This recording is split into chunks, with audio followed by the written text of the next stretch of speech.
मेरा मन छोटी-छोटी बात पे निराश हो जाता है। देखो, निराश इसलिए होता है कि उसने आशा कृष्ण जी से नहीं जोड़ी है। अगर आशा एक राम जी से, दूजी आशा छोड़ दे, नाता एक राम जी से, दूजो नाता तोड़ दे, तो अभी परमानंद में मगन हो जाओगे। सब में प्रभु को देखने की भावना करके प्रभु से अपनापन कर लो, मस्त हो जाओगे। देखो, हमारा कोई नहीं, आप हमारे सब हो। देखो, आप हमारे सब हो। इतनी सर्दी में कष्ट सह के, किराया लगाकर, भीड़ से धक्का मुक्की करते लाइन में खड़े होके आप आए। आप हमें कितना प्यार करते हैं। क्यों? क्योंकि हम प्रभु के हैं इसलिए। तो क्या आप प्रभु के नहीं हो? आपने अपने को संसार का मान लिया है, इसीलिए छोटी-छोटी बात में क्षणे रुष्टा, क्षणे तुष्टा, रुष्टा तुष्टा, क्षणे-क्षणे, वो तो शास्त्र में सब लिखा हुआ है। यदि आप भगवान का नाम जप करें, भगवान के आश्रित हो जाएँ, तो आप में क्षमता आ जाएगी सहने की। फिर आपका ये दुःख किसका है प्रश्न? हाँ, फिर ये दुःख हट जाएगा। नहीं, कोई मित्र नहीं है, कोई तुम्हें प्यार नहीं करेगा। अगर आप सोचो कोई प्यार करेगा, तो कोई नहीं प्यार करने वाला, भगवान के सिवा। हमारी बात सच्ची मान लीजिए। जब तक तुम्हारे में कुछ स्वार्थ है, तब तक आपको कहेंगे कि हम आपसे प्यार करते हैं, चाहे स्त्री हो, चाहे पुरुष हो, चाहे कोई भी हो। और जिस दिन उसको तुमसे बढ़कर मिल गया, तो तुम्हारी तब देखेगा नहीं। फिर आपको क्षोभ होगा, फिर आपको दुःख होगा, इसलिए पहले बता रहे हैं। एक है जो अविनाशी है और निरंतर प्यार करता है। अब उससे अपनापन नहीं किया है, तो फिर वही सबके हृदय में बैठा, वही दंड देता रहता है। हम जिस कार्य के लिए आए, हमें वो कार्य करना है। ऐसे छोटी-मोटी बातों पे नाराज़ मत होइए, दुखी मत होइए। आप एक महान भगवान के अंश हैं, ना स्त्री है, ना पुरुष है। तुम अपने स्वरूप को पहचान, तो वो शक्तिवान है, सबको परास्त करके विजयी हो सकती है। और अगर ऐसे, तो 4 दिन बाद फिर और मन निराश कर देगा, और यही लगेगा कि अब कोई हमारा है ही नहीं, कोई हमें साथ नहीं देता। फिर आगे वाली बात हम नहीं कहना चाहते, वो आप मन में सोच लेंगे कि कोई है नहीं। इसलिए ऐसा नहीं, सच्ची मान तेरे में वही शक्ति है जो बड़े-बड़े महाभागवतों में है। न तू स्त्री है, न पुरुष है, भगवान का अंश है। कैसे उदास घूम रहे, कैसे दूसरों की तरफ देख रहे कि कोई हमारे अनुकूल चले। एक अनुकूल हो जाए, जा पर कृपा राम की होई, ता पर कृपा करे सब कोई। कोई नहीं, अभी आनंद आ जाए, पर आनंद सिंधु से तो संबंध नहीं किया, नासवान शरीरों से संबंध अपनापन किया, तो रोना पड़ेगा। यही तो समझा रहे हैं। तो हम ये नहीं कह गुरुजी रहे। मेरे को अपने शरण में ले लो फिर। नहीं, हम तो खुद शरणागत हैं, तो हमारे को शरण क्या है? हम तो प्रभु के हैं, श्री जी के, उन्हीं की बात आपको कह रहे हैं, उन्हीं को समझा रहे हैं। हमारे पास रहना या हमसे सामीप्यता प्राप्त कर, कुछ नहीं है इसमें, आप अच्छे से समझ लो। हमारी बात मान लो, 1000 कोस दूर रहोगे तो हमारे पास हो। हमारी बात नहीं मानोगे ना, हमारे पास रहो, पास रह के बात ना मानो, तो अपने आप अशांत रहोगे, दुखी रहोगे। यहाँ भगवान बैठे हैं, उनके रहते हुए तुम दुखी हो, फिर इसके आगे हम तुम्हें क्या बताएं? सबके हृदय अछत विकारी। नाम जप करो, भगवद आश्रित हो। यहीं वो बैठे चुपचाप सुन रहे हैं, देख रहे हैं। अगर अभी नाम जप करो और भगवान के आश्रित होकर सत्य आचरण करने लगो, यहीं आनंद का स्रोत खुल जाएगा, कहीं जाने की जरूरत नहीं। स्थान परिवर्तन, भेष परिवर्तन आपको सुखी नहीं कर सकता। लिख लो कागज में, उद्देश्य परिवर्तन किए बिना आपको सुख नहीं मिल सकता। आपका उद्देश्य यदि भोग है, तो कहीं भी बैठ जाओ, चाहे जो कुछ बन के बैठ जाओ, दुर्गति पक्की। और आपका उद्देश्य भगवान है, तो चाहे जहां हो, आपका परम मंगल है। हमारी बात मान लो, चाहे जो हो, पुरुष नपुंसक नारीवा जीव चराचर कोय, सर्वभाव भज कपट तज मोहि परम प्रिय सोय। हमारी बात को समझ लो तो निहाल हो जाओगे, और हमारे पास कुछ नहीं है। हमारे पास सच्चिदानंद भगवान की शरणागति से जो प्राप्त हुई बात है, वो मान लो बात, तो आप सुधर जाओगे, आपका मंगल हो जाएगा। आपके परम प्रीतम श्री कृष्ण है, प्रभु हैं, उनसे संबंध नहीं, तो यहाँ किसी का संबंध टिकाऊ नहीं है। यहाँ स्वार्थ का संबंध चाहे कोई भी हो, आप अंदर से देख लेना। हमारी बात तस्मात् शास्त्रम प्रमाणम से है। यहाँ कोई प्यार नहीं करता, अपने स्वार्थ से प्यार करता है। जिस दिन स्वार्थ नहीं रहेगा, तो आपको पता चल जाएगा, आपको रोना पड़ेगा कि ये तो इतना प्यार करता था, अब नहीं करता है। क्यों? क्योंकि अब वो बात उसको समझ में नहीं आ रही। एक है जो प्यार कर सकते हैं, वो प्रभु है। नाम जप करो, भगवद आश्रित रहो, और सबका प्रश्न का उत्तर यही है। चाहे जितने प्रश्न कर लो, राधा ही है उत्तर हमारे पास। आओ, सब इसी में आ जाओ। देखो, हर प्रश्न का उत्तर आप झांक करके देखो। आप किसी न किसी व्यक्ति, वस्तु, स्थान की कामना से पीड़ित हैं, और अगर सच्चिदानंद भगवान के आश्रित हो जाओ, तो अनंत ब्रह्मांडों का जिसने सृजन किया है, वो जब हमारे पास आ गया, तो बात बन गई। हम कहते हैं 100-200 ग्राम, किलो 2 किलो सोना के लिए मत रो। पारस मणि को पकड़, पारस मणि को छुआ दे लोहे में, तो पहाड़ बन जाए सोने का। अनंत ब्रह्मांडों का सृजन करने वाले मालिक को पकड़, मालिक को। कृष्ण कृष्ण कृष्ण, राम हरि राधा राधा राधा, मंगल हो जाएगा। श्री राधा लल्ला। प्रोफेसर संजय माथुर जी जर्मनी से। राधे राधे श्रीरंश। राधे राधे महाराज जी, आपके चरणों में कोटि कोटि प्रणाम। महाराज जी, कर्म मार्ग के गुरु शिक्षक कैसे विद्यार्थियों को धर्म मार्ग के लिए प्रेरित कैसे करें? कर्म और धर्म गुरु में मूल भेद क्या है? जो कर्म को नहीं जानता है वो धर्म को क्या जान जाएगा? धर्म से ही युक्त कर्म है। अगर कर्मों का ज्ञान नहीं है तो धर्म का राशि नहीं जानेगा, और जिसको धर्म के राशि का ज्ञान हो कर्म का पंडित होगा, कर्म के विषय का पूर्ण ज्ञाता होगा। क्योंकि पहला है धर्म, फिर है अर्थ, फिर है काम और फिर है मोक्ष। ये 4 पुरुषार्थ हैं। तो कर्म को कैसे करना चाहिए, क्या नहीं करना चाहिए, क्या करना चाहिए, इसका ज्ञान तस्मात् शास्त्रम प्रमाणन्ते कार्याकार्यो व्यवस्थित हो। क्या करना चाहिए, क्या नहीं करना चाहिए, ये शास्त्र से। और जिसको शास्त्र का ज्ञान है वो धर्मात्मा है। जो धर्मात्मा है वही विधि निषेध का ज्ञान जानता है। तो कर्म केवल करने वाला पंडित नहीं कहा जाता है, धर्म युक्त कर्म करने वाला पंडित कहा जाता है। वही ज्ञानी है जो अपने कर्तव्य कर्म को जानता है, और जो अपने कर्तव्य कर्म का पालन करता है वही दूसरों के कर्तव्य कर्मों को जान जाएगा और दूसरों के कर्तव्य कर्म को पालन कराने की सामर्थ्य रखेगा। केवल कर्म करने वाला नहीं। कर्म तो 2 ही प्रकार के होते हैं, शुभ और अशुभ। लेकिन अशुभ कर्म उनको त्याग करके शुभ कर्म करना, शुभ कर्म करते हुए कर्ता भाव ना होना, यह धर्मात्मा पुरुष का लक्षण होता है। कर्म तो 2 ही प्रकार के कर रहे हैं, कोई पाप और कोई पुण्य, दोनों बराबर चल रहे हैं। थोड़ा पुण्य हुआ, थोड़ा पाप हुआ, लेकिन कर्म करने मात्र से कल्याण तो ही नहीं जाएगा, क्योंकि कर्म का तो भोग भोगना पड़ेगा। अवश्य में भोक्तव्यम कृतम कर्म शुभाशुभम। हाँ, कर्म योग हो जाए तो फिर कल्याण हो जाएगा। कर्म योग फल की इच्छा का त्याग करके धर्म पूर्वक शास्त्र ज्ञान रखते हुए अपने कर्तव्य का पालन करना, और उस कर्तव्य कर्म को भगवान के चरणों में समर्पित कर देना। ये तो सर्वाणि कर्माणि मयि सन्न्यस्य मत्पराः। अब कर्म योग हो गया, वो कर्म जो भगवान को समर्पित किया गया। भगवान को कैसे समर्पित किया गया? माता पिता परिवार समाज के रूप में वही विराजमान है। हमारा कर्तव्य कर्म दूसरों को सुख पहुंचाने वाला हो। हमारा कर्तव्य कर्म कहीं सुख वांछा से युक्त ना हो जाए, नहीं तो वो निषिद्ध कर्म करवा बैठेगा। जैसे बेविचार है, पराई माता बहनों की तरफ गंदी दृष्टि से देखना, ये कर्म तो बन रहा है ना, सुख वांछा से बन रहा है। अब जैसे मांस खाना, जैसे हमें अपना शरीर प्रिय है, ऐसे पशु पक्षियों को प्रिय है, उबाल करके काट करके ऐसे निषिद्ध आहार को पाना। मदिरा पी लेना, बुद्धि भ्रष्ट हो जाना, गंदी बातें बोलना, गंदे आचरण करना, अभिमान से युक्त, ये सब कर्म ही तो बन रहा है। ये दुर्गति प्रदान करेगा। अच्छा, तीर्थ याटन करना, दान पुण्य करना, ये शुभ कर्म बन रहा है। ये थोड़ा अच्छे सुख प्रदान करेगा, लेकिन दोनों तो बंधन कारक हैं। हमें मुक्त होने के लिए मानव देह मिला है, कर्म बंधन से मुक्त होने के लिए। संसार के जितने भी कर्म हैं शुभ अशुभ, इन दोनों से ऊपर उठने के लिए, इसके लिए हमें चाहिए सदगुरुदेव की शरणागति। सदगुरुदेव कैसे? जो शाब्द ब्रह्म शास्त्रों के ज्ञाता और पार ब्रह्म भगवत तत्व की अनुभूति से युक्त हो। अगर ये केवल शब्द ब्रह्म का ज्ञान है तो बात नहीं जन्म बनेगी। अच्छा, पर ब्रह्म की अनुभूति है और वो अपनी अनुभूति बता नहीं पा रहे हैं, जो अनुभव है वो शब्दों में व्यक्त नहीं कर पा रहे, वो तो या दोनों बातें कहेंगे, शाब्द ब्रह्म का ज्ञानी और पर ब्रह्म का अनुभूत। फिर उसके द्वारा जो निर्देश होता है वो शास्त्र सम्मत कर्म, तो वो कर्म योग बन जाते हैं। और वो योग स्वरूप अनुभव या भगवत साक्षात्कार के केवल कर्म, वो तो बंधन कारक है, चाहे शुभ हो चाहे अशुभ हो। समझ पा रहे ना?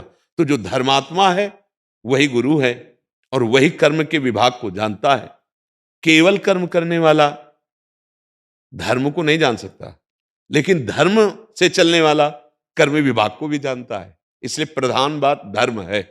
धर्म से ही कर्म किए जाए तो वो कर्म योग बन जाएगा और फिर आनंद की अनुभूति हो जाएगी। जैसे हम मनुष्य हैं तो हमारा अधिकार सबसे बड़ी योनि है, हर जीवों की रक्षा करना, सबको सुख पहुंचाना, अपने को कष्ट देकर दूसरों को सुख प्रदान करना, उनको मुस्कुराहट में देखना।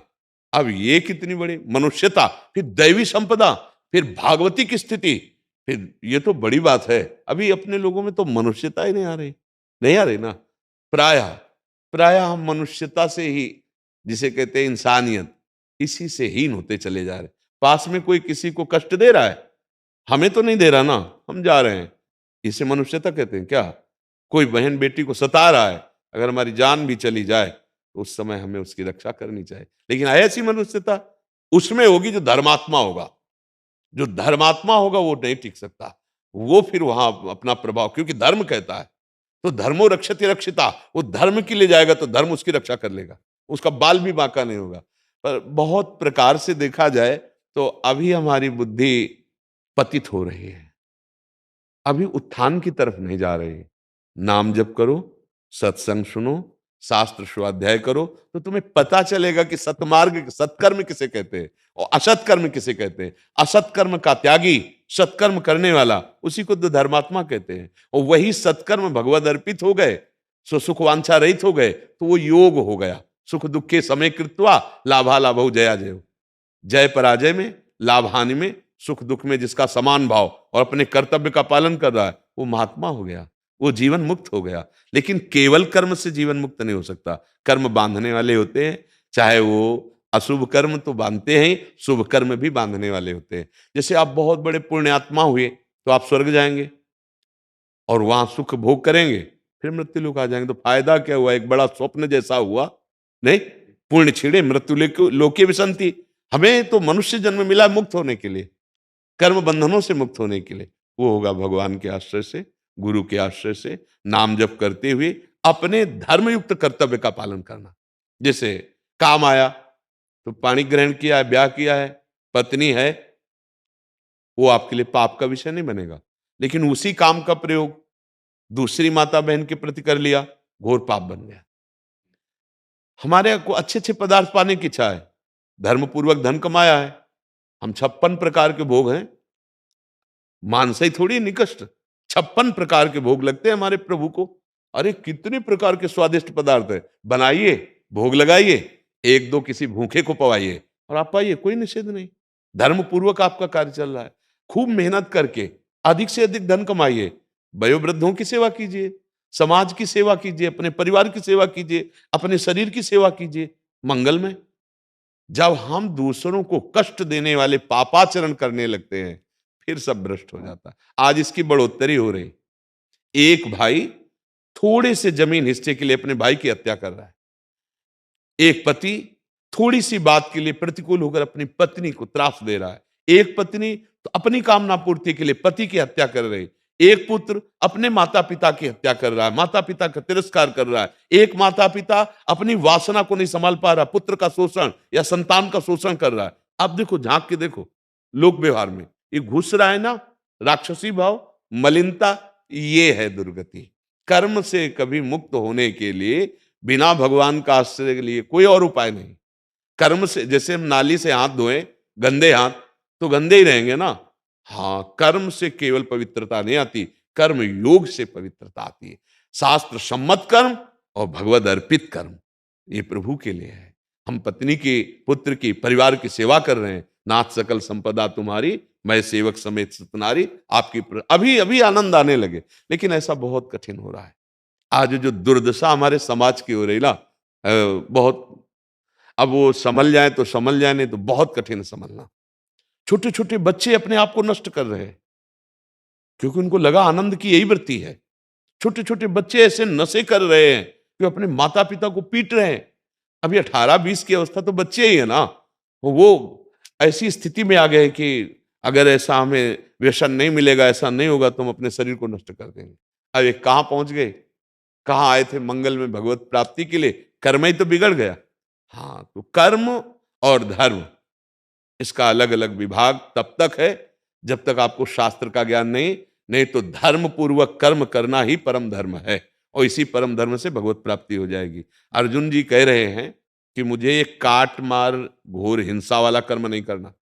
भगवान कह रहे तुम छात्र धर्म से युक्त हो, मैंने संधि का स्वयं उपाय किया, इन अधर्मियों ने संधि नहीं मानी, अब तुमको युद्ध करना ही परम कर्तव्य है, करो।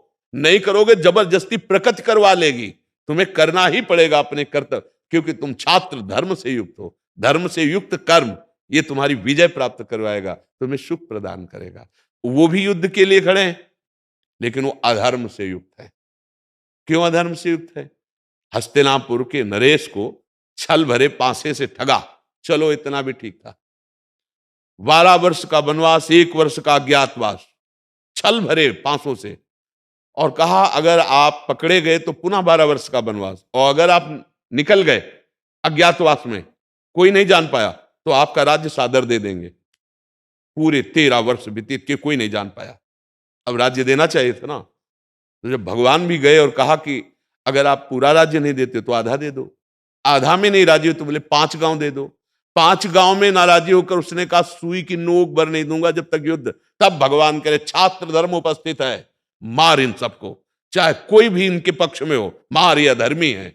ये बात अब धर्मयुक्त कर्म हो गया, समझ रहे ना। और उन वही युद्ध वो भी करेंगे, लेकिन वो अधर्मयुक्त कर्म उनकी दुर्गति का और उनकी पराजय का कारण है। आप समझ पा रहे हैं? पवन शर्मा जी छत्तीसगढ़ से। राधा वल्लभ श्री हरि। राधा वल्लभ श्री हरिवंश महाराज जी। महाराज जी आपके चरणों में कोटि कोटि प्रणाम। जानत तुम्हें हो जाए, इस भावना से मैं श्री जी से प्रश्न कर रहा हूं।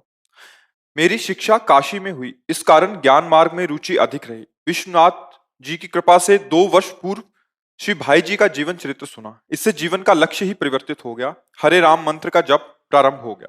भगवान से आगे के मार्ग के विषय में प्रार्थना की। श्री जी की कृपा से 1 वर्ष पूर्व आपको सुनना प्रारंभ किया। अब राधा रानी का जप करता हूं। महाराज जी रस मार्ग में आगे बढ़ना चाहता हूं, दास की एक जिज्ञासा है, मैं आपकी शरण में हूं। महाराज जी श्री नारद भक्ति सूत्र में नारद जी के वचन हैं, निषिद्ध कर्म तो त्याज्य हैं, सकाम बंधन कारक होने से त्याज्य हैं, परंतु भगवत अनुकूल नित्य नैमित्तिक कर्मों का पालन तब तक करना चाहिए जब तक प्रेमा भक्ति प्राप्त होकर ये स्वतः ना छूट जाए। मैं गृहस्थ आश्रम में हूं, क्या रस मार्ग में दीक्षित होने के बाद नैमित्तिक कर्मों का त्याग करना होता है, जैसे श्राद्ध कर्म इत्यादि? क्या अंदर से श्री जी का आश्रय देखो, लेकर लोक कर्म में त्याग नहीं है, भाव का उसका परिवर्तन है। हमारे पितर रूप में हमारे प्रभु हैं। वैसे भी शास्त्रीय सिद्धांत में देखो तो पितरों में मैं अर्यमा हूं। भगवान जब विभूतियों का अपने वर्णन करते हैं तो हमारे प्रभु श्री कृष्णचंद्र जो ही परम पितर है। या हम किसी देवी की आराधना करते हैं तो भगवान ही दैवी शक्ति के रूप में है। या किसी गृहस्थ धर्म के साधारण उपासना पद्धतियों को, जैसे मानो करवा चौथ है, तो परम प्रीतम पति भगवान ही हमारे पति के रूप में है, कोई निषेध नहीं। निषेध बात निषिद्ध कर्मों का त्याग करने के लिए है, कर्मों का त्याग नहीं करना। गीता जी, श्रीमद् भागवत जी, समस्त शास्त्र, आज ही प्रसंग में था कि ज्ञानी महापुरुष भी अज्ञानियों को कर्मों से विरति न करावे, स्वयं कर्तव्य कर्म का पालन करते हुए उनको कर्तव्य, यद्यपि उसके लिए कोई कर्म नहीं रह गया क्योंकि वो पूर्ण हो चुका है, पर वो ऐसा करे। तो निषिद्ध कर्म तो सबके लिए त्याज्य ही है। और जो हमारे लोक समाज की व्यवस्था, धर्म समाज की व्यवस्था के लिए कर्म है, उनका तो कभी त्याग करने के लिए नहीं कहा गया। हाँ, भाव का परिवर्तन है। एक अज्ञानी जीव कर्म फल में आसक्त होकर के कर्म करता है और फल में व्यवधान पड़ जाने पर वो शोक से युक्त हो जाता है, अपने को मृत प्राय समझ लेता है। कर्म फल प्राप्त होने पर हर्षित होकर देहाभिमान पुष्ट करता है। ये उपासक का कर्तव्य नहीं। वो कर्म फल में सुख दुखे समय कृत्वा लाभा लाभो जया जयो। बात समझ रहे हैं? जब आप कह रहे हैं कि हम ज्ञान मार्ग को समझते हैं तो गुणानुगुण वर्तनते। इसके बाद जो कर्म किया जा रहा है, जब रस मार्ग की तरफ हम बढ़ते हैं तो सिर्फ अपने आराध्य देव के लिए किया जा रहा है। जैसे गोस्वामी जी की अनन्य निष्ठा है, एक भरोसो एक बल, एक आस विश्वास, एक राम घनश्याम हित, चातक तुलसीदास। पर उन्होंने देवी जी की वंदना की, गणेश जी की वंदना की, समस्त पावन नदियों की वंदना की, सबकी वंदना करके मांग क्या रहे हैं? सिया राम जी के चरणों में रति हो, कोई परेशानी नहीं। अपने आराध्य देव के भाव में मगन रहना, अपने आराध्य देव की प्रीति मांगना, अपने आराध्य देव का ही सब जगह उपस्थित भाव रखना। उपासना में कोई कुछ भी करो, मतलब आप किसी देवी की आराधना करने जा रहे हो तो आपके अंदर निकुंज देवी विराजमान है, राधा राधा राधा राधा राधा, वही है, उनके सिवा कोई है नहीं। आप किसी देवता की आराधना करने परिवार से प्रेरित होकर या कुल रीत से प्रेरित होकर, कोई परेशानी नहीं। हमारे अंदर हमारे आराध्य देव की अनन्य निष्ठा हो। फिर जो एक स्थिति आती है तन्मयाहा, अब उसमें न लाज तीन लोकन की न वेद को कहो करे, शंख भूत प्रेत की न देव जच्छते डरे, सुने न कान और की, द्रवे न और इच्छना। पर वो सिद्ध अवस्था प्रेम की जब तक ना आए, तो जैसे देवर्षिनाथ जी कहते ना, ऐसे करते रहना चाहिए। कभी निषेध नहीं है, निषिद्ध कर्मों का निषेध है, सत्कर्मों को तो और आदेश दे रहे हैं कि अच्छी तरह बनाकर कीजिए, जिससे अज्ञानी जीव आपका अनुकरण करें और अनुकरण करके वो कर्तृत्व भाव से रहित होकर अपने स्वरूप की तरफ बढ़े, या अपने कर्तव्य कर्मों को भगवत समर्पित करके कर्ता भाव रहित बने। दो उपाय हैं, एक तो गुणानुगुण वर्तनते देखना और एक भगवत समर्पित कर देना। ये तो सर्वाणि कर्माणि मयि सन्न्यस्य मत्पराः, मेरे परायण होकर सारे कर्म मेरे को समर्पित कर दे। तो निषेध तो है ही नहीं। हाँ, भाव में सुधार कर लेना है कि प्रीति का जब रंग चढ़ेगा जो चातक की तरह आता है, जैसे चातक पी पी करके मेघ को पुकारता है, तो बहुत गर्जना करके मेघ ने ओले बरसाए, तो दूसरे पक्षी ने आकर कहा बहुत प्यार करता है मेघ से तू, देख तुझे डांट रहा है गर्जना करके और ओले बरसा कर तेरे को पीड़ा पहुंचा रहा है। बोले आपकी सोच में, मेरी सोच में मेरा प्रीतम मुझे आह्लादित करने के लिए गरज रहा है और वो ओले के रूप में मेरा स्पर्श करके मुझे मेरे सुख का वर्धन कर रहा है। अपने प्रीतम पे ओले बरसाने पर भी दोष दृष्टि नहीं। प्यासा चातक उड़ता हुआ जा रहा था, किसी पंछी ने कहा आओ इस वृक्ष में बैठ जाओ, थोड़ी देर सुख ले लो विश्राम का। तो उनका नहीं, ये अन्य जलों से सींचा गया है, केवल मेघ के जल से सींचे हुए वृक्ष का हम आदर करते हैं, उस पर बैठते हैं क्योंकि मैं चातक हूं। फिर आगे उड़ा तो बहेलिये ने बाण मार दिया और वो गंगा जी में गिरा। तो चोंच ऐसे किए था, तो किसी पक्षी ने पूछा चोंच क्यों किए? बोले मैं चातक हूं, मर जाऊंगा, लेकिन मेघ से बरसे हुए स्वाति के जल के सिवा मरते दम तक अन्य बूंद नहीं जाऊं, जबकि गंगा जल परम पावन, अगर चोंच में चला जाए तो परम गति हो। नहीं, मैंने प्यार किया है मेघ से, मेघ के बरसे हुए जल को ही। ये बात आती, फिर बने तो रघुवर ते बने और बिगड़े तो भरपूर तुलसी और ते बने ताबन में पे दो। पर ये बहुत ऊंची स्थिति है। ये ऊंची स्थिति जब तक हृदय में नहीं आवे तब तक सबका सम्मान करते हैं। फिर वो जब एक देह विस्मृत स्थिति आती है तो स्वयं भगवान बैठ करके संभालते हैं पूरा कार्य। जैसे अभी अहम से होता है, फिर भगवान बैठ के करते हैं सम्यक रूप से वही कार्य। तो बाहर से दिखाई देता है व्यक्ति, लेकिन अंदर बैठा होता है समष्टि का स्वामी, वही बोलता है, वही करवाता है, वही। तो फिर सबके मुख से भी निकलने लगता है ये तो चलते फिरते साक्षात भगवान ही है, क्योंकि भगवान वहां है तो सबके हृदय में, पर उसके हृदय में प्रकाशित हो जाते हैं जहां अहम लय हो जाता है। तन्मया देवर्षिनाथ जी कहते तस्मित जने भेदा अभाव, वो उस स्थिति को प्राप्त हो गया कि अब देह का ढांचा मात्र रह गया। जैसे पूज्य राधा बाबा को भगवान श्री कृष्ण ने भाई जी के प्रति समझाया कि तुम्हें ढांचा दिखाई दे रहा है भाई जी श्री हनुमान प्रसाद पोद्दार का, पर इस ढांचे के अंदर मैं ही बैठकर कार्यरत हूं, किंचन मात्र, कहीं जीवत तो नहीं है, कहीं करता नहीं है, मैं ही स्वयं बैठा हुआ हूं। तब उन्होंने कहा फिर तो वृंदावन भाई जी का शरीर हो गया, तो अब मैं जहां भाई जी का शरीर वहीं अनन्य निष्ठा भाई जी के शरीर की ले ली।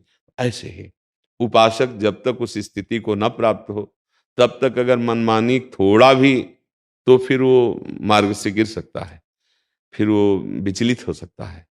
अवहेलना कहीं किसी की नहीं है।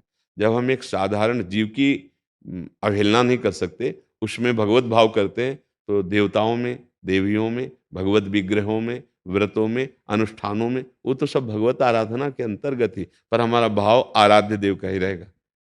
हम किसी की भी आराधना करें, राधा वल्लभ लाल की जय बोलेंगे, किसी की भी आराधना करें वही हमारे राधा वल्लभ लाल। सर्वान वस्तुतया निरीक्ष परम स्वाराध्य बुद्धिर्मम, कोई परेशानी नहीं। आप समझ पा रहे हैं? अशौच का पालन महाराज जी। जैसे छोटा बच्चा हमारे घर में हो, वो बहुत प्यारा है, और हमारे घर में कोई पधार गया, तो क्या 13 दिन उसको हम भोजन नहीं पाएंगे क्या?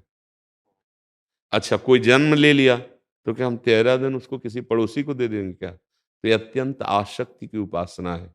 वेदान्नपि संन्यस्त, चूंकि आप कह रहे हो हम पढ़ रहे हैं, तो देवर्षि नारद जी के सूत्र में आइए, वेदान्नपि संन्यस्ति सा केवलम अवच्छिन्न अनुरागम लभते। जब हमारा लक्ष्य प्रीति हो जाती है, तो हमारे लाडली लाल हमारे जीवन है। अगर उनको हम जल पिलाएंगे तो जल पिएंगे, भोजन पाएंगे तो भोजन पाएंगे, चाहे शौच हो या अशौच हो। मुझसे इसे कोई मतलब नहीं, मुझे लाडली लाल से ज्ञान धर्म व्रत कर्म भक्ति किंकर किए। सब प्रियालाल के चरणों की आराधना में सब कुछ विस्मरण करके तन्मयता पूर्वक लगना है। अब हम लाडली लाल को अपने घर में विराजमान किए, कोई पधार गया, अब 13 दिन सेवा ना करेंगे तो हम 13 दिन उपवास रह जाएं फिर, क्योंकि बिना उनको पाए तो हम पा नहीं सकते, उपासना का है। तो फिर इसलिए ये अन्यत्र के लिए भले हो, लेकिन अपने घर में यदि ऐसी परिस्थिति, तो हम लाडली लाल की सेवा नहीं छोड़ेंगे। हम अपने घर में भोग लगाएंगे और उस लाडली लाल को दुलार करेंगे, क्योंकि हमारे लाडली लाल इस समय मेरे प्राण जीवन धन है। हम उनको कि पड़ोसी को दे दें, तो अपना बच्चा कभी दिया क्या पड़ोसी को? क्यों? वो तो मेरा लाडला है, वो तो लाडले का लाडला है। सबके हृदय में विराजमान जो लाडले हैं, उन्हीं को सब तो प्यार करते हैं। अगर वो चले जाएं तो कौन प्यार करे? तो हम अपने गृह में विराजमान अपने ठाकुर को मूर्ति नहीं मानते, साक्षात मानते हैं। तो किसी के आने पर या किसी के जाने पर हमारी सेवा में कोई व्यवधान नहीं होगा, क्योंकि हम आसक्ति पूर्वक सेवा करते हैं। देखो, बहुत सूक्ष्मता का आदेश कर रहे हैं भगवान श्री कृष्णचंद्र जी। वेदान्न संन्यस्त, जो देवर्षि नारद जी कह रहे हैं, तो वही त्रैगुण्य विषया वेदा निस्त्रैगुण्य भवार्जुन। तो हमको फिर क्या इशारा मिल रहा है? त्रिगुणातीत जो स्थिति प्राप्त करनी है, वो जन्म मरण से अतीत है, जन्म मरण से रहित है वो। तो हमारी सेवा भी जन्म मरण से रहित है। अगर कोई जन्मना अशौच है या मरना अशौच है, हमारी सेवा में विघ्न नहीं पड़ेगा, क्योंकि हमारे प्राण प्रीतम है, जीवन धन है। हाँ, कोई अन्यत्र कहीं पधार जाता है, हम उसके यहाँ से अपने यहाँ भोग नहीं लगाएंगे, लेकिन अपने यहाँ कोई हो जाता है तो हमारी सेवा में कोई व्यवधान नहीं होगा। ये बात समझ में आ रही? इसमें कोई प्रश्न? अन्य विग्रह भी महाराज जी घर में होते हैं, तो उनका न करें, अपने लाडली लाल का करें। देखो, जब अनन्यता की बात आएगी तो फिर अन्य विग्रह अपनी सेवा में हो ही कैसे सकते हैं? बात समझो। अन्य से हम अनन्य में जब आ जाएंगे, और जब तक नहीं आते तब तक बात अलग है, लेकिन जब अनन्य में आ जाएंगे तो हमारी संपूर्ण सेवा में देखिए, उनका नाम विराजमान है, उन्हीं का रूप विराजमान है, तो सबकी सेवा हो जाती है, अपने आप हो जाती है। जैसे राधा वल्लभ ध्याई के और ध्याइये कौन, ब्यासई देत बने नहीं बरी बरी प्रतिलोन। एक एक पकौड़ी में कभी नमक नहीं मिलाया जाता, पूरे फेंट में मिला दिया जाता है, तो हर पकौड़ी में नमक पहुंच जाता है। ऐसे ही मूल में जल चढ़ा दिया। सबके मूल कौन? 15वें अध्याय में ऊर्ध्वमूल मधाशाख मस्वत्थम प्राहुरव्यम, भगवान हुए ना मूल। तो हम श्री कृष्ण चंद्र श्री राधा वल्लभ लाल के चरणों की आराधना कर दी, अनंत ब्रह्मांडों के चर अचर समस्त देवी शक्तियों की और जीवों की सबकी आराधना हो गई। प्रभु की आराधना से सबकी आराधना हो। तो जब हमारी भक्ति रंग लाएगी तो अनन्यता में आ जाएगी, और जब अनन्यता में आ जाएगी तो रसना कटो जो अन रटो, निरख अन फुटो नैन, श्रवण फुटो जो अन सुनो श्री राधा जसवैन, मेरे तो गिरधर गोपाल दूसरो न कोई। फिर वो ठसक आ जाएगी, उसी से प्रीति का प्रादुर्भाव होता है।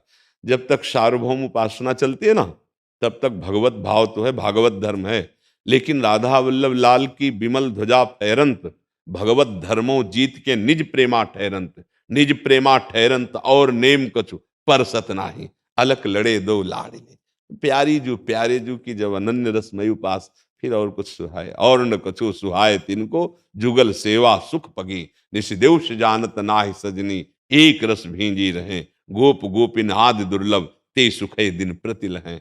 क्योंकि वेद जिस सिद्धांत को नेति नेति कहता, रसिकों ने उसका पान किया है, उसको यह कह के वर्णन करते हैं, वह कह के जो यहाँ यह कह के, वो नेति नेति जिसे कह रहा है, ये दुलार कर रहे हैं। तो वेद रसकन की वाणी, यहाँ जो प्रेम रस के रस में डूबे हुए रसिक जन है, उनका सिद्धांत। हमारे लाडली लाल की जो सेवा है, वही सब पवित्रता का परम स्वरूप है। कोई भी अपवित्रता उनकी सेवा में बाधा नहीं पहुंचा सकती, क्योंकि राधा उपासना बाधा रहित है। रसिक अनन्य निशान बजायो, एक श्याम श्यामा पद प्रीति, श्री हरिवंश चरण निज सेवक, बिचले नहीं छाण रस रीति। श्री हरिवंश धर्म प्रगट निपट के, ताकि उपमा को नहीं। कोई प्रेम से बढ़कर कोई बात नहीं। अगर ज्ञान भी हुआ, आत्मरति नहीं हुई ना, तो ज्ञान अधूरा है। रति को ही प्रेम कहते हैं। तो वही श्री कृष्ण रति, वही आत्मरति। अब उसमें मोक्ष पदवी में लय हो गया और इसमें प्रेम पदवी में स्थित होकर अभेद होते हुए भी खेल अकेले में नहीं होता, दो में ही होता है। तो वो एक होते रसो या परमानंद, एक एव द्विधा सदा। पर अभी हम बहुतायत में फंसे हैं, तो प्रेम गली अति सांकरी, सांकरी गली से निकलना है अकेले। और जब उधर जाओगे तो वही एक बहुत रूपों में विलास कर रहा है, धाम नाम रूप लीला महाप्रेम रस। फिर वो जब ऊंचाई की बात आती है तो फिर प्रेम गली अति सांकरीता में दो ना समाये। अब फिर अन्य बर्दाश्त नहीं होगा, अन्य नहीं बर्दाश्त। प्रेमी को उत्तम के बस अस मन माही, सपने हुआन पुरुष जगत। मेरे आराध्य देव के सिवा कोई है ही नहीं, दूसरो न कोई। बस ये स्थिति जब आ जाएगी, जब तक नहीं आती तब तक करता रहे, जब आ जाए तो फिर अपने आराध्य देव में ही, अपने आराध्य देव की उपासना का बल जब सांगोपांग जागृत होता है तब निष्ठा रंग लाती है। फिर तो गर्दन कट जाए तो सहज है, लेकिन अन्यत्र कहीं झुक नहीं सकती, वो निष्ठा आ जाती है। वहां ज्ञान काम नहीं करता कि सर्वांतर्यामी भगवान सर्वत्र विराजमान। एक बार हमारे परम रसिक श्री विठलदास जी महाराज द्वारिकाधीश के दर्शन करने राजा गए और उनके प्रधान सूबेदार थे उस समय। वो अपने राधा वल्लभ लाल जी की सेवा विराजमान करके, अष्टयाम हमारी सेवा होती है, 8 पहर मंगला से लेकर शयन तक, वो जितना जो कर पाए। और वो तो समस्त वैभव से संपन्न थे, तो अपना सिंहासन अपनी सेवा साथ ले गए। तो जो द्वेषी जन होते हैं वो कृपा करते हैं। यश का प्रकाश द्वेषी जनों से ही होता है। भक्ति के यश की महिमा जो जागृत होती है वो विमुख रूपी डंडे पे ही झंडा फहराता है। उन लोगों ने शिकायत की राजा से कि देखो आपके सूबेदार प्रधान हैं और ये द्वारिकाधीश के दर्शन करने नहीं गए, तो क्या ये किसी और की उपासना करते हैं क्या? क्योंकि श्री कृष्ण ही द्वारिकाधीश हैं और ये कहते हैं कि मुरली मनोहर की उपासना, तो वही तो है ना, तो क्यों नहीं गए? मतलब उनको विपरीत स्थिति प्रदान कर दी। बड़ा उनको क्रोध आया कि बात तो ऐसा सत्य है कि वो हमारे साथ तो गए ही नहीं। बुलाया उनको सभा में और कहा आज तक तो हम आपको महाभागवत जानते थे, लेकिन ये अपराध आप कैसे कर रहे हैं? द्वारिकापुरी में आके द्वारिकाधीश के दर्शन करने नहीं गए। तो उनका माननीय आप नाराज मत होइए, हमारे नेत्र निकष कुंज ठाढ़े भय भुजा परस्पर हंस, श्री राधा वल्लभ मुख कमल निरख नयन हरिवंश। प्यारी जू के साथ प्यारे जू जो वृंदावन में विराजमान नित्य रसपरायण लीला, वो उसके ये वैभव स्वरूप में मानता हूं मेरे ही प्रभु का है, किशोरी जू के साथ। तो ये क्या तुम्हारा तर्क रहा? तो उनका महाराज मेरे रोम रोम में वृंदावन की प्रीति है, मेरा हृदय प्यारी जू और प्यारी जू के सिवा कभी नहीं किसी को स्वीकार कर सकता। सब ज्ञान होने पर भी प्रीति सबको ढक देती है और एकमात्र आसक्ति रह जाती है। तो उनको बड़ा आवेश आया, क्योंकि उनके इष्ट द्वारिकाधीश थे, राजमज तो होता ही। तो ऐसे अचला पकड़ा और कहाँ तुम्हारे रोम रोम में वृंदावन, श्री हरिवंश श्री हरिवंश श्री हरिवंश। जितने सैकड़ों लोग थे सबके बीच में देखा नवनिभृत निकुंज और लालजू महाराज और लाडली जो अद्भुत सौंदर्य अद्भुत स्वरूप। हो देखो भगवान का ही सब स्वरूप है। जगन्नाथ जी जानते हो कौन है? प्रभु ही तो है ना। लेकिन जब ब्रज लीला सुनी तो देखा उनका स्वरूप कैसा हो गया, प्रेम विगलित रूप हो गया ना। वही तो उन्हीं की तो ब्रज लीला है, किसी और की थोड़ी है। लेकिन वहां जो विराजमान स्वरूप है वो परिचय बताता है। इस प्रेम लीला को सुनकर सच्चिदानंद विग्रह स्वामी जगन्नाथ जी, देखो प्रेम विगलित स्वरूप हो गए, प्रेम विगलित। फिर नवनिवृत्त निकुंज में जो प्रेम, ये तो अवतार लीला का ब्रज लीला का है, जहां से अवतार हुआ नवनिवृत्त निकुंज अनादि अनंत महिमा में जो बिहारी जो बिहारिन जो है, ये प्रेम रस। ये चूंकि चर्चा की रस की इसलिए गूढ़ विषय है। जब यहां आ जाता है तो फिर ये लोक धर्म और वेद धर्म दोनों से परे प्रेम धर्म है। फिर किसी की कानी और मर्यादा प्रीति न काहू की कान विचारे, मार्ग अपमार्ग विचकित मन को अनुसर। पैसे जन साधारण नहीं, ये प्रीति की बात हो रही है। जन साधारण तो धर्म अर्थ और काम मोक्ष का प्रश्न करे और उसको अपने स्वीकार करे अपने मार्ग। ये मोक्ष धर्म त्यागी प्रेम अनुरागी जनों की बात हो रही। ये जन साधारण के लिए नहीं कि जन साधारण शौचाचार में भी ऐसी त्रुटि करे, नहीं नहीं। आपने रस की बात की है, वो जन साधारण के लिए 13 दिन भोग नहीं लगेगा, 13 दिन सेवा नहीं होगी जन साधारण के लिए। लेकिन ये रस की बात है, ये रसोपासना की अनन्यता और प्रेम, जिसमें फिर जैसे मीरा जी से कहा गया आप अपना सुहाग हटाओ, जब राणा जी पधारे, उनका मैंने उनके लिए भरा ही नहीं था, मेरे तो गिरधर हैं, उनके लिए था, मेरा सुहाग कभी उजड़ ही नहीं, मेरा चूड़ला अमर है। हाँ, जाके सिर मोर मुकुट मेरो पति सोई, मेरे तो गिरधर गोपाल दूसरो न कोई। ऐसे प्रेमी जनों के आगे फिर वेद और लोक रीति का दृष्टांत या उसके साधन सिद्धांत काम नहीं करते, वेद भी उनको नमस्कार करते हैं, प्रेमी जनों। समझ पा रहे हैं आप? जी। श्री जी की कृपा से आप लोग आए हैं। सब प्रश्नों का उत्तर एक ही है कि यदि आपके आचरण पवित्र हुए तो जो बात आप जानना चाहते हो अपने आप जान जाएंगे, जो पाना चाहते हैं वो अपने आप प्राप्त कर लेंगे। नाम जप करो और अपने कर्तव्य का पालन करो, आचरण गंदे ना होने पाए। देखो, यदि व्यभिचार करोगे, मांस खाओगे, मदिरा पियोगे, अधर्माचरण करोगे, अपने पद का दुरुपयोग करोगे, तो प्रभु आप कोई भी हो, कुछ भी कर लो, आपको शांति, आपको सुख, आपको नाना प्रकार की जो आनंद उमंगे वो नहीं प्राप्त हो पाएंगे। चिंता, भय, शोक, दुख, मृत्यु और दुर्गति ये पापाचरण से होती है। सब उत्तरों को उत्तर है, कुछ समझ पाओ न समझ पाओ, यदि जिह्वा से नाम जप करोगे और आचरण पवित्र रखोगे तो आप निश्चित मनुष्यता ही नहीं, दैवी संपदावान बन के भगवान की कृपा पात्र बन जाओगे, भगवान की प्रिय बन जाओगे। जो भगवान का प्रिय हो गया उसके लिए दुर्लभ क्या है? सीम की चाप सके को तासु, बड़ रखवार रमापति जासु। भगवान जिसकी रक्षा में उतरते तो उसका कौन बाल बांका कर सकता है? सब प्रश्नों का उत्तर है अपने आचरणों को पावन करो, अपने चरित्र को निर्मल करो, अपना खान पान चिंतन पवित्र करो, नाम जप से सब कुछ सुलभ हो जाएगा। खूब नाम जप करो, अधिक से अधिक दूसरों को सुख पहुंचाने का चिंतन करो, तो आप में दैवी संपदा आ जाएगी। जब हम दूसरों से सुख लेने का चिंतन करते हैं तो आसुरी संपदा आ जाती है, जिसे राक्षसी भाव कहते हैं।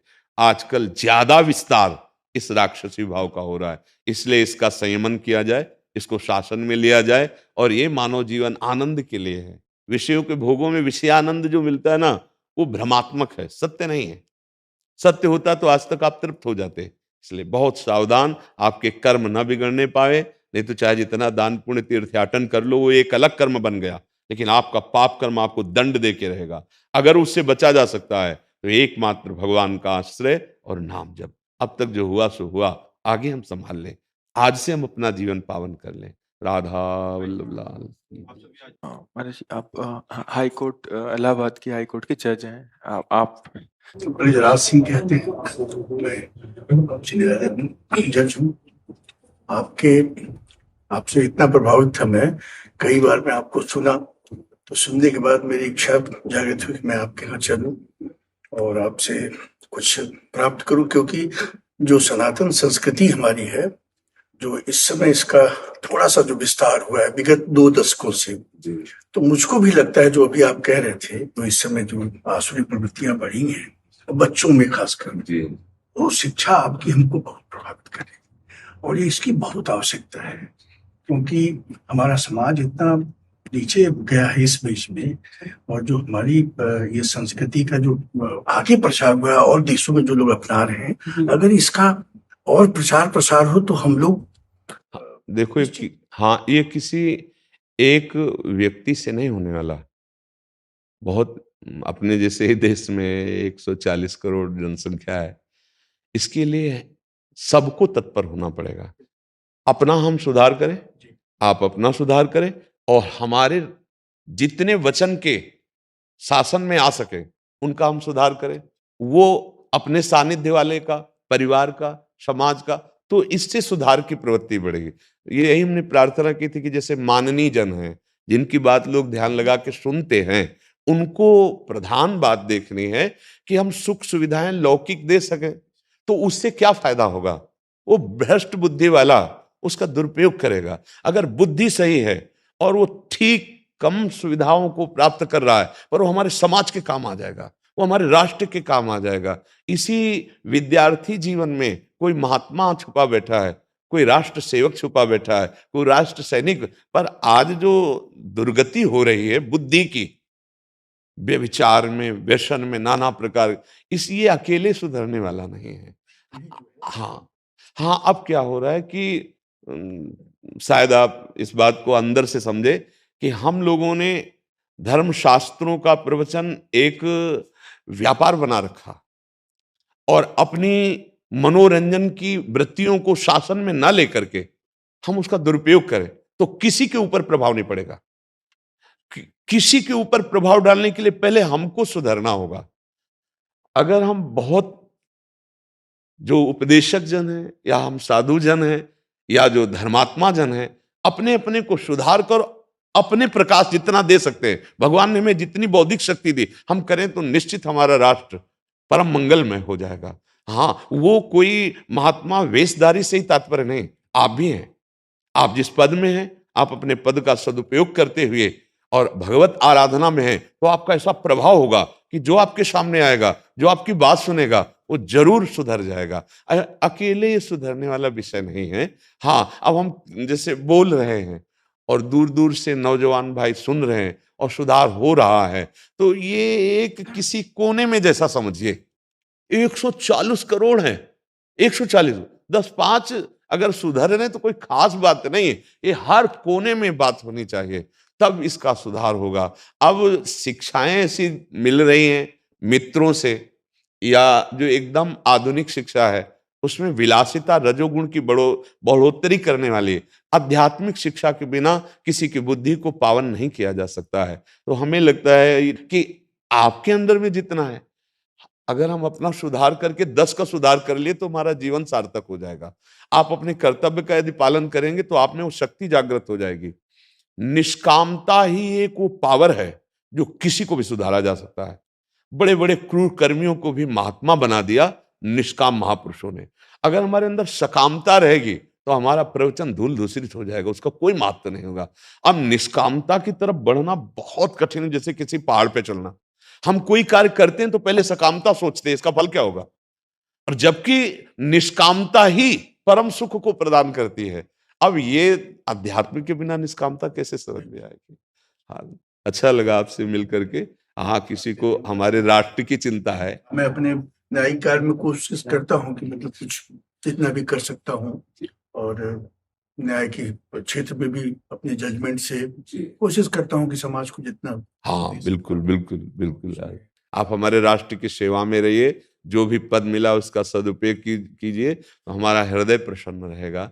हाँ, हृदय अधर्मी को दंड के द्वारा पावन किया जाता है और धर्मात्मा की रक्षा करके सुकृत प्राप्त किया जाता है। बस किसी के दबाव में, किसी भय में कभी आप मत आना ना। हाँ, ये बहुत विवेकवान हो आप, बहुत प्रसन्नता हुई आपसे संभाषण करके। जी। राधा राधा राधा राधा राधा राधा राधा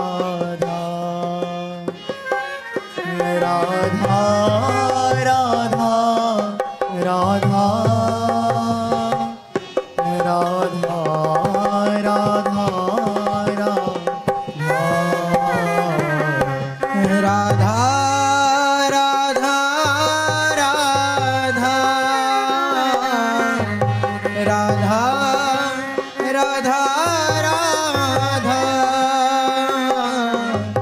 राधा राधा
राधा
राधा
राधा